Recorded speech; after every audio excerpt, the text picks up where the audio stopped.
ಆತ್ಮೀಯ boss TV ವೀಕ್ಷಕರಿಗೆ ಸ್ವಾಗತ. ನಾನು ಪಲ್ಲವಿ ರಾಜ್.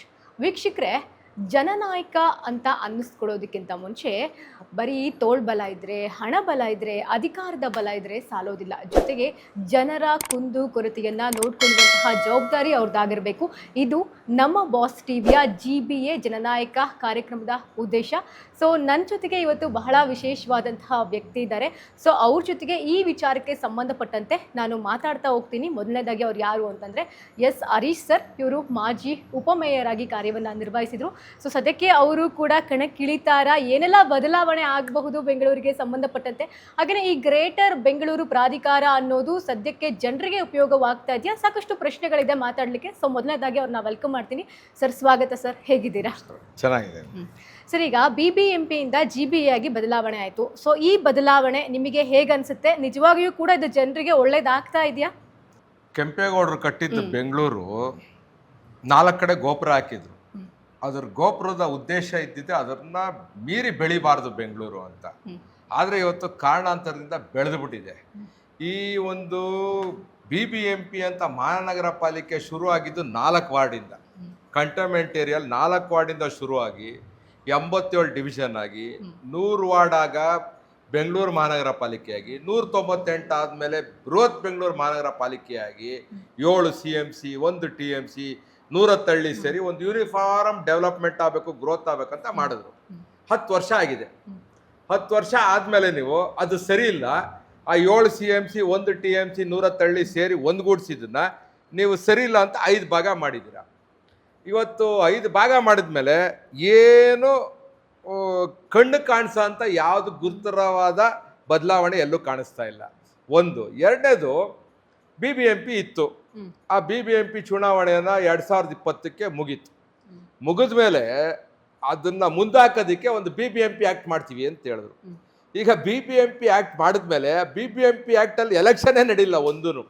ಆ BBMP ಆ್ಯಕ್ಟ್ ಮುಗಿದ ತಕ್ಷಣ ಇವರು GBA ತಂದರು. 5 ಭಾಗ. ಇದೇ ಹೊಸ್ತೇನಲ್ಲ. 2015ರಲ್ಲೂ ಇದೇ ಕಾಂಗ್ರೆಸ್ ಸರ್ಕಾರ ಬೆಂಗಳೂರನ್ನ 3 ಭಾಗ ಮಾಡ್ಬೇಕಂತೇಳಿ ಕ್ಯಾಬಿನೆಟಲ್ಲಿ ಅಪ್ರೂವಲ್ ಮಾಡಿ ಅದು ಗವರ್ನರ್ಗೆ ಕಳಿಸಿ, ಗವರ್ನರ್ ಅವರು ಪ್ರೆಸಿಡೆಂಟ್ ಆಫ್ ಇಂಡಿಯಾ ಕಳಿಸಿದರು. ಅಲ್ಲಿ ಪ್ರೆಸಿಡೆಂಟ್ ಆಫ್ ಇಂಡಿಯಾ ಕಳಿಸಿದಂಥ ಸಂದರ್ಭದಲ್ಲಿ ನಾವೇ ಸುಪ್ರೀಂ ಕೋರ್ಟ್ಗೆ ಹೋಗಿ ಕೇಸನ್ನ ಹಾಕಿ ಇದು ಸರಿಯಲ್ಲ, ಯಾಕಂದರೆ 74th ಅಮೆಂಡ್ಮೆಂಟ್ ತಂದಿದ್ದು ಕಾಂಗ್ರೆಸ್ ಅವರು ಅಂತ ಹೇಳ್ಕೊತಾರೆ. ಆದರೆ ಇವತ್ತು ಲೋಕಲ್ ಬಾಡಿ ಯಾವತ್ತಂದರೆ 3 ಏನು ಭಾಗ ಇದೆ, ಲೋಕಸಭಾ, ವಿಧಾನಸಭಾ, ಅದಾದಮೇಲೆ ನಮ್ಮ ಲೋಕಲ್ ಬಾಡೀಸು ಒಂದು ಗವರ್ನೆನ್ಸೇ, ಸೆಲ್ಫ್ ಹೆಲ್ಪ್ ಗವರ್ನೆನ್ಸು. ಅದು ಒಂದು ಸ್ಥಳೀಯ ಸಂಸ್ಥೆಗೆ ಅದು ಅವಶ್ಯಕತೆ ಇರೋವಂಥ ಗವರ್ನೆನ್ಸ್. ಇವತ್ತು ಅದೇ ಇಲ್ದಂಗೆ 3ನೇ ಇದನ್ನ ತೆಗೆದೇ ಹಾಕ್ಬಿಟ್ಟಿದ್ದಾರೆ ಗವರ್ನೆನ್ಸ್ನ.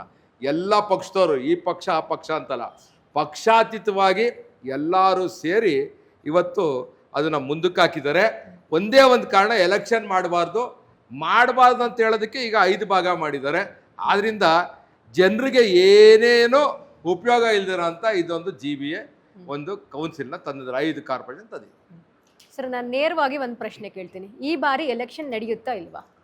ನನ್ನ ಸ್ನೇಹಿತ ಒಬ್ಬ ಇದ್ದಾನೆ, ಅವನು ಯಾವಾಗ ಹೇಳ್ತಾನೆ, ಹೇಳೋನು. ಅವಾಗ ಅವನು ಇನ್ನೂ ಮದುವೆ ಆಗಿರಲ್ಲ. ಯಾವಾಗ ನಿನ್ನ ಮದುವೆ ಅಂದರೆ ಚಪ್ರದ ಮಾರನೇ ದಿವಸ ಅನ್ನೋನು.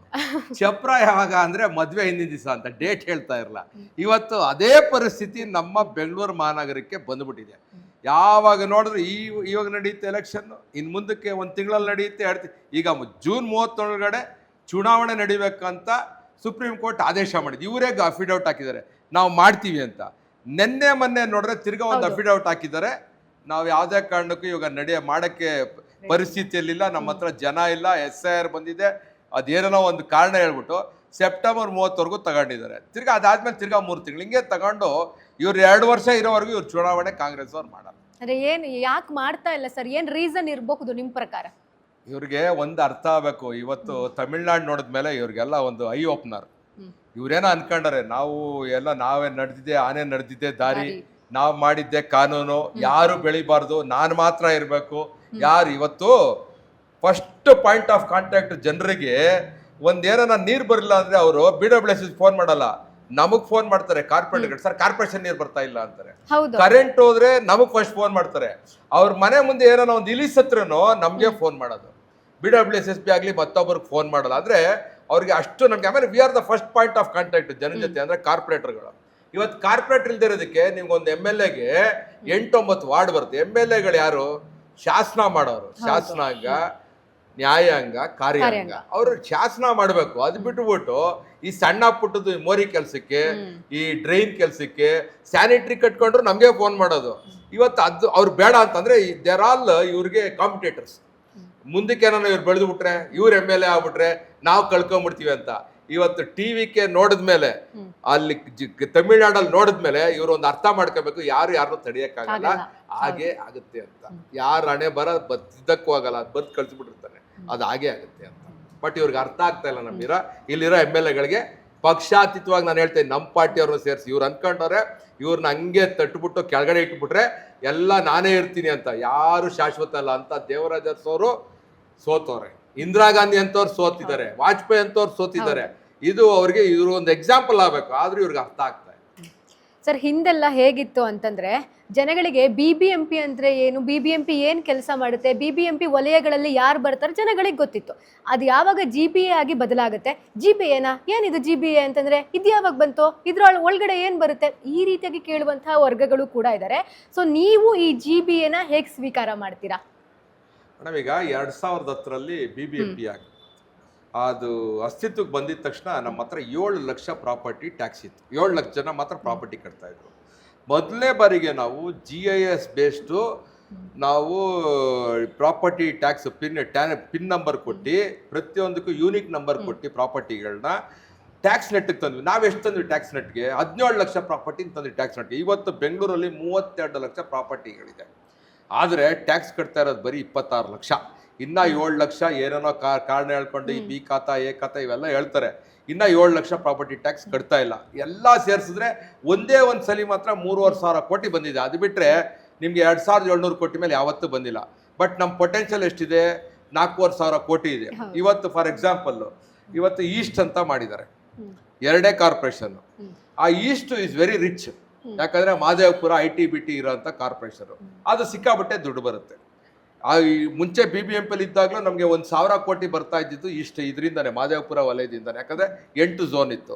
ಆ 8 ಝೋನ್ ಕೆಲಸ ಮಾಡ್ತಾ ಇತ್ತು. ಪ್ರತಿಯೊಂದು ಝೋನ್ಗೂ ಅಲ್ಟಿಮೇಟ್ಲಿ ಒಂದು ಯೂನಿಟ್ ಅಂತ ಹೇಳ್ತಾರಲ್ಲ, ಯಾವ್ದು ಒಂದು ಯೂನಿಟ್ ನಮ್ಮ ಕಾರ್ಪೊರೇಷನ್ಗೆ ಒಂದು ವಾರ್ಡ್ಗೆ ಒಂದು ಇಂಜಿನಿಯರ್ ಇದ್ದೇ ಇರ್ತಾನೆ, ಇವಾಗಲೂ ಅದೇ ಇದೆ, ಅದೇನು ಚೇಂಜ್ ಆಗಿಲ್ಲ. ಬರೀ ನೀವು 28 IAS ಅಧಿಕಾರಿಗಳಿದ್ರು ನಮ್ಮ BBMP ಹೈಯೆಸ್ಟ್. ಅದು ಯಾವುದೇ ಬಾಡಿಯಲ್ಲೂ 28 ಜನ IAS ಅಧಿಕಾರಿ ಇರೋಂಥ ಇತಿಹಾಸದಲ್ಲಿ ನಮ್ಮ ದೇಶದಲ್ಲಿ ಎಲ್ಲೂ ಇಲ್ಲ, BBMP ಮಾತ್ರ ಇರೋದು. ಇವತ್ತು ಆ 28ನ ನೀವೇನು ಮಾಡ್ಕೊಂಡಿದ್ದೀರ ಅಂದರೆ 105 ಮಾಡ್ಕೊಂಡಿದ್ದೀರ. ಅಷ್ಟು ಬಿಟ್ಟರೆ ಯಾವುದು ಗವರ್ನೆನ್ಸ್ ಆಗಲಿ ಇನ್ನೊಂದಾಗಲಿ ಯಾವುದು ಚೇಂಜ್ ಇಲ್ಲ. ನೀವು ಫಾರ್ ಎಕ್ಸಾಂಪಲ್ ಸೆಂಟ್ರಲ್ ಒಂದೇ ₹1 ಯಾವುದು, ನಾನು ಹೇಳ್ಬಾರ್ದು ಯಾವ ಕಾನ್ಸ್ಟಿಟ್ಯೂನ್ಸಿಗಳಂತ, ಕೆಲವೊಂದು ಕಾನ್ಸ್ಟಿಟ್ಯೂನ್ಸಿಯಲ್ಲಿ ಟ್ಯಾಕ್ಸೇ ಕಟ್ಟಲ್ಲ.